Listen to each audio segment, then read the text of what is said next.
Hey, what's up guys, this is Weeaboo Gamer here. Today I'm gonna go ahead and show you guys my GreatSword build with the new released Deviljho GreatSword. Let's go ahead and check out the damage real quick.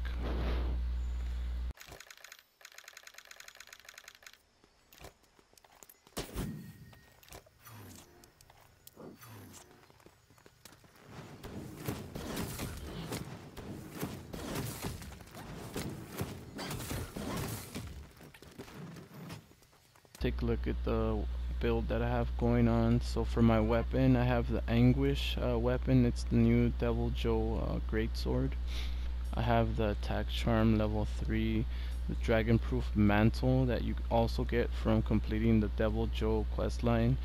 The reason why I recommend having this mantle is because of its effect. Not only does it nullify the dragon damage and dragon blight, it also powers up your weapon's dragon properties, which is really good. So all that dragon element that you have from it is gonna get boosted, and also I believe the Elder Seal will proc more often. Let's see, I have the affinity booster to help me out with the crits. It increases it by 50%. I have the Wraith Soul Helm B, Rathalos Mail B, Kaiser Van Braces B, Nergigante Cold B, and Death Stench Heal B. Let's go ahead and take a look at the decorations and the completed stats. For this one, you do get 2 augmentations on this weapon. I do recommend you go ahead and do 2 damage to maximize the damage output. You can also do 1 attack and 1 affinity increase if you want a little bit more affinity, so that should bring your affinity to a +5 instead of a -5. But that's all on your playstyle. If you enjoy more damage like me, just go ahead and get 2 of the attack increase. -5 ain't a big deal, but if you want to be in the positive, go ahead and get 1 attack and 1 affinity increase. Alright, so as far as the stats goes, this is what it looks like.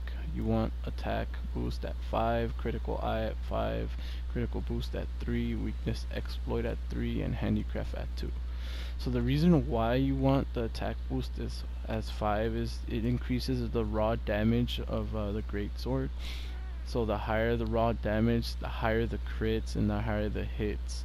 So that's a really good thing for the greatsword. Critical boost also increases that higher crit damage as well, because it increases it up to 40% extra damage. Critical eye is for the negative affinity that the weapon has already by default. Let's see, where is it? Oh, you can't see it here, but yeah, the weapon comes with a -30 affinity.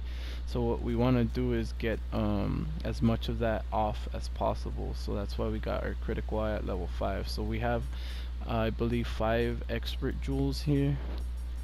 That's how you get that up to only -5. That's honestly not a big deal, especially if you're hitting the weak spots, which you should be doing already.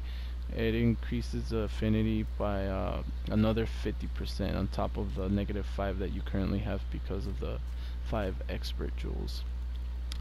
And then we got a critical jewel and another critical jewel, so we can max out our critical boost to level 3. So we also have our handicraft at level 2. The reason being is because it increases the overall damage output of your greatsword from 1.20 damage to 1.32. And also the last thing you do get from this build is the critical element bonus for having 2 pieces of the Rathalos mastery set. That's actually really good because it increases your elemental damage when landing critical hits. So you're going to be landing critical hits most of the time with this build. That just further increases it on top of the mantle that you already have. So that's a very big boost in elemental damage for the dragon. So yeah, if you guys enjoyed this video, go ahead and like, comment, subscribe. Let me know what you think in the comment section below. have any questions for me, feel free to ask. I'll go ahead and answer them to the best of my knowledge.